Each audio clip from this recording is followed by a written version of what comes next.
আজিৰ পৰা নিৰ্বাচনী প্ৰচাৰ আৰম্ভ কৰিছে বৰকাপালা সত্ৰৰ পৰা আৰম্ভ কৰিছে কি ক'ব কেনেকুৱা পৰিকল্পনা ধন্যবাদ সমূহ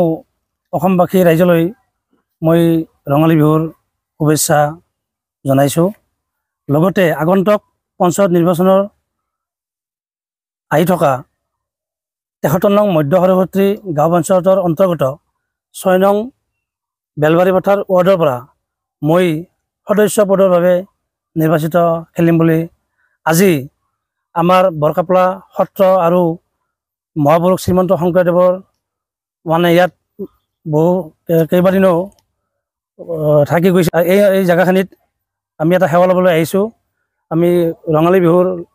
এখন ফুলাম গামোচা মানে যাচিছোঁ তেখেতক যা নহওক ৬ নং ৱাৰ্ডৰ পৰা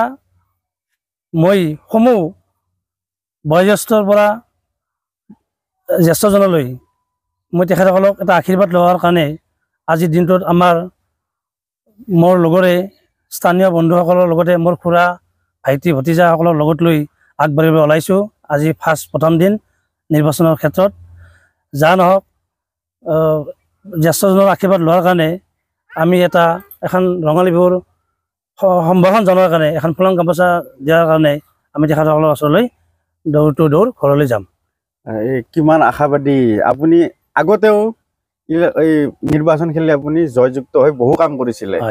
এতিয়া আৰু কেনেকুৱা ধৰণৰ কাম কৰিবলৈ বাকী আছে আপোনাৰ ৱাৰ্ডত এতিয়া দৰাচলতে ক'বলৈ গ'লে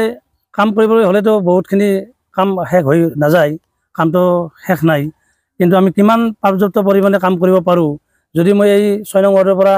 সদস্য পদৰ পৰা জিকি আহিব পাৰোঁ আমাৰ ৱাৰ্ডৰ সমস্যা যিখিনি সমস্যাবিলাক আছে মই প্ৰথমতে সেই সমস্যাবিলাক দূৰ কৰিব চেষ্টা কৰিম তাৰে পিছত যদি বিভিন্ন ক্ষেত্ৰই দি যদি আমাৰ সহায় সহযোগিতা ৰাইজে আগবঢ়ায় তেতিয়াহ'লে বিশেষ আমি অনুষ্ঠান প্ৰতিষ্ঠানৰ ক্ষেত্ৰত আমি সহায় সহযোগ নিশ্চয় কৰিম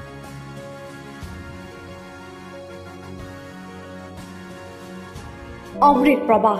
অসমীয়া সাপ্তাহিক কাকতৰ ডিজিটেল সংস্কৰণ অমৃত নিউজ সত্যৰ সন্ধানত অমৃত নিউজ